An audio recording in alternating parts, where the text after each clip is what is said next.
Last year, we went to a prison in Kansas. It was just me and a buddy on bass, another on drums, and we had a blast. The guys, they just loved it. Afterwards, the chaplain at the prison invited me to a room, and I was going to sit with some of the inmates that are in a little Bible study there and just talk, and we just have kind of a spiritual conversation. A mother's love is like the rain. It's supposed to clean you up and take away your pain. It's supposed to hold you when the night is all but still. So if your mother will not sing to you, I will. And so they had like chips and cookies and pretzels and Kool-Aid. So me and my buddies sat around this table with the inmates for about 90 minutes, and we just talked. And the guys had question after question about the Bible and God and faith and all of those kinds of things, music. And about every, 5 minutes, one of the inmates would walk over with just the biggest grin on his face to refill the Kool-Aid or give us more chips or more cookies.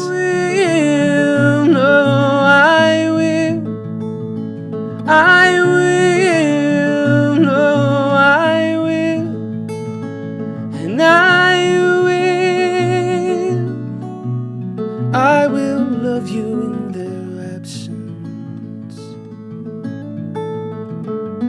And a brother's words are like the wind. And he just kept doing that, and I remember thinking, what a nice guy. Like, he must be, maybe he like leads the Bible study or something. So we had a really special time with him. Left, and a few months later, I got an email from the chaplain saying, hey, one of the inmates wrote a letter he wanted to pass on to you. A sister's heart is warm and bright. It makes you wonder if you've ever seen the light. It shouldn't burn your skin when it touches you, but still, if your sister will not comfort you, I will. And so this inmate in this letter tells this story. He said, I was a heroin addict and a Wiccan, practiced witchcraft, and I came to your concert, and during your song, in their absence, he said, I just broke down, I started sobbing, and I asked Jesus into my heart. I will love you in their absence.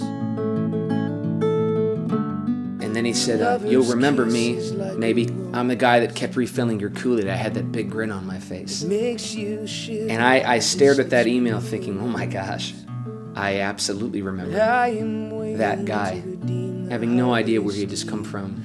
It was just an incredible moment of clarity for me, who he was before, and that song is sort of what brought all of these other moments of his life into clarity. You shouldn't tear your skin like that. You shouldn't paint your eyes so black.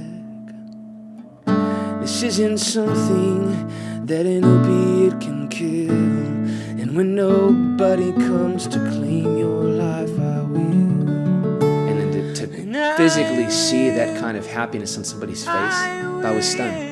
Had he asked me, if you just sort of lining up guys in the room, figuring out who was who, I was convinced he was just some super happy, faith-filled guy. And he was, only very recently, in that moment. A few months later, we went back, and he was there and gave me just the biggest, best hug you can imagine. Every bit as happy as he was the day we first met. I will love you in the absence.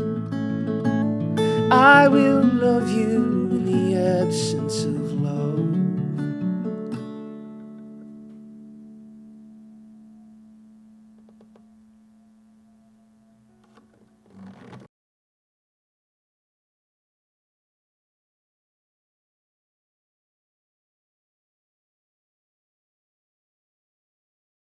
Hey, thanks for watching another episode of Stories. If you enjoyed this video or were touched in any way, please consider sharing it with a friend or friends, and go to thesalvageproject.org to become a sustaining member. Thanks.